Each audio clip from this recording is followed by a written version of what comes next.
नमस्कार। Laplace transform को discuss करते हुए हमने शुरुआत की थी एक फंक्शन कैपिटल एफ टी, मतलब एक फंक्शन है जिसके अंदर टी एक वेरिएबल है। उस फंक्शन के ऊपर यदि हम एल यानी कि लैप्लास ट्रांसफॉर्म लगाते हैं, यानी कि जो वैल्यू है वो बन गई L within the brackets F t, तो जो वैल्यू हमें मिलती है that is equal to F s. यहाँ पर एफ जो है दैट विल बी स्मॉल और एस जो है न्यू वेरिएबल होगा। That means before applying the Laplace transform the variable was t and after applying the Laplace transform the variable now is s. We began with the function ft and after applying the Laplace transform we achieved a function fs. This was the basic concept of the Laplace transform. And after that I told you the definition, mathematical value of the Laplace transform. Then we had some simple numericals. We applied the Laplace transforms on small functions and achieved their Laplace transform. Then we arranged those things, that means we arranged ft and fs in a table form. After that we introduced two terms. What is a piecewise continuous function and second is what is an exponential order function. We discussed in detail what is a function which is said to be a function of exponential order. After that, now we will discuss the second term which I mentioned earlier. That means what is a piecewise continuous function. After discussing the exponential order function, we are going to discuss the piecewise continuous function. So you write down about the piecewise continuous function. So write the heading piecewise or sectionally continuity. What is piecewise or sectional continuity is?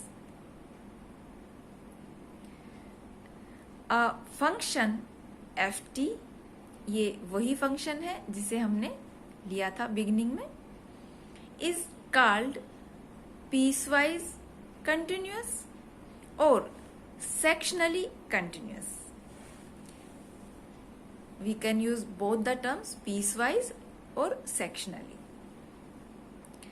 In a closed interval.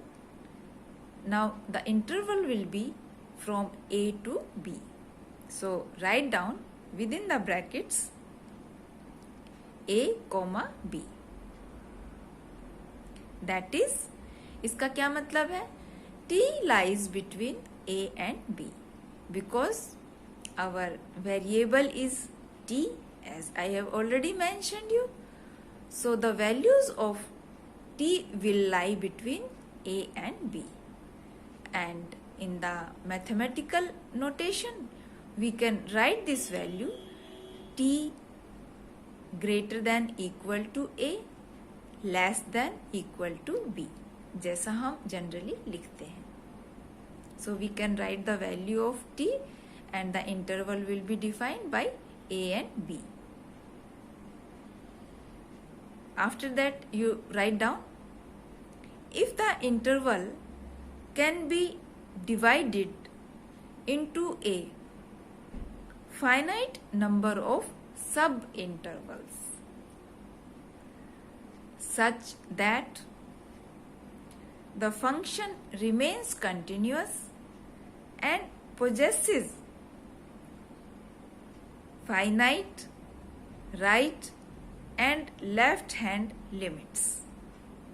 So we are going to discuss both the left as well as right hand limits here. And for this we are going to plot a diagram where function ft will be taken on the y-axis, and we will draw a graph. In this graph, ft is continuous in the open intervals. And what we are trying to say by stating this, we will be able to make it clear after we watch the graph. So first you see, this is our plot. ft is a function, variable will be t. So we are going to write the value of ft on this y-axis, and rest these values of the variable will be drawn on this axis. Now this is what? 0. Now I have mentioned, in other words we can say, we have taken the interval from a to p. So from the origin we are moving towards the a point first. You see here what is written? It is written as a. So this is our first beginning of the interval. And after that we divide this axis by into some sections. These are the dotted lines, 1 and this and this and this and this, and so on. We can take any number of values depending upon the interval. Suppose this is t1, next we will take t2, t3 and so on. So like this we can plot a graph. Now between a to t1, function is continuous. The continuity breaks on these particular points. And in the next section, t1 to t2, see, there is continuity from here to here. From t1 to t2, function is continuous. And similarly, in the next section, t2 to t3, function is continuous from this point to this point. So on these points, their continuity is not existing. Or in other words, you can say continuity is breaking.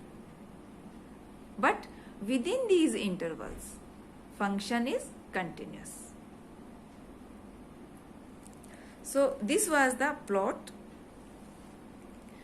If we want to show the values here, see the values. I have written here, t lies between a and t1. That means we are talking about this interval. Then I have mentioned here this value, t lies between t1 and t2. So we are discussing this interval which is from t1 to t2. And so on, etc. We can write other values also. Other values of what? T between different intervals. So our lower limit is a, and we will achieve the upper limit on this side. Now the right and left hand limits of, suppose any point we are going to take, let us take t1, we will write the right and the left hand limits at that point. If point is t1, then we will write the values at this point. Suppose this is our point t1.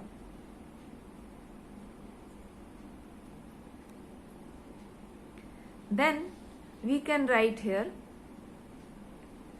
limit f, या पहले आप देख लीजिए, limit epsilon tends to 0, function t1 plus epsilon. So focus on this point plus. This is equal to f t1 plus 0. After applying the limit epsilon tends to 0, we will achieve this value. Now see this value, limit epsilon tends to 0, function t1 minus epsilon will give us the value. In the similar way, after putting the value epsilon tends to 0, we will achieve f of t1 minus 0. So this was about the value of the function on those particular points.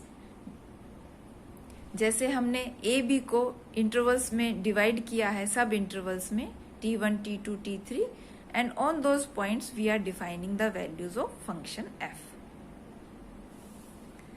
Now write down, if the function is sectionally continuous over every finite interval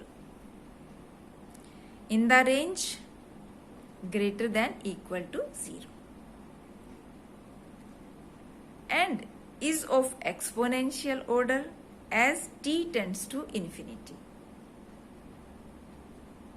then it is said to be a function of class A. Means, after defining what is piecewise or sectional continuity, in which we plotted a diagram, and in that diagram we showed how the function is piecewise or sectionally continuous. So the two terms which have been explained by now are function of exponential order, second is piecewise or sectional continuity. On the basis of these two terms, we have defined a function which is named as a function of class A, or in other words, you can say a class A function.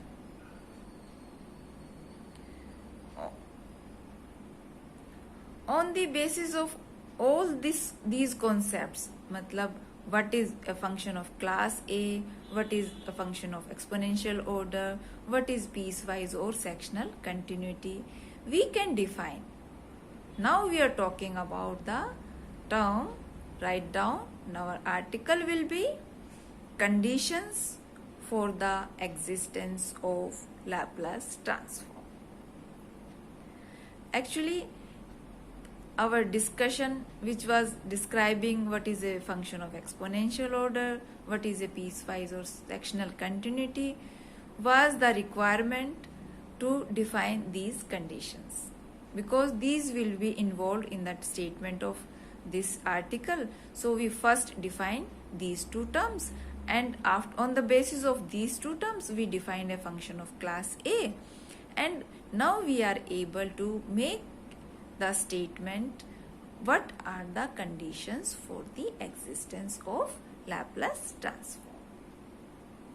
So this is the point. Now our article will be, if a function ft is of class A, then Laplace transform of ft exists. In detail, we can write this article, which is what? Conditions for the existence of the Laplace transform. So write down what are those conditions. If the function ft is sectionally continuous, we have already defined the term what is sectional continuity. So if the function ft is sectionally continuous in the finite interval 0 to n is capital here, that means t lies between 0 to n, that means t is greater than equal to 0 and less than equal to n, and is of exponential order. P is small here. For t greater than n, this again n is the same. Then it is, in other words you write down, then its Laplace transform, in mathematical notation write down L of ft, that is fs. What is L of ft? L of ft is fs. Exists for all s greater than p. So this will be our statement which states that what are the conditions for the existence of the Laplace transform.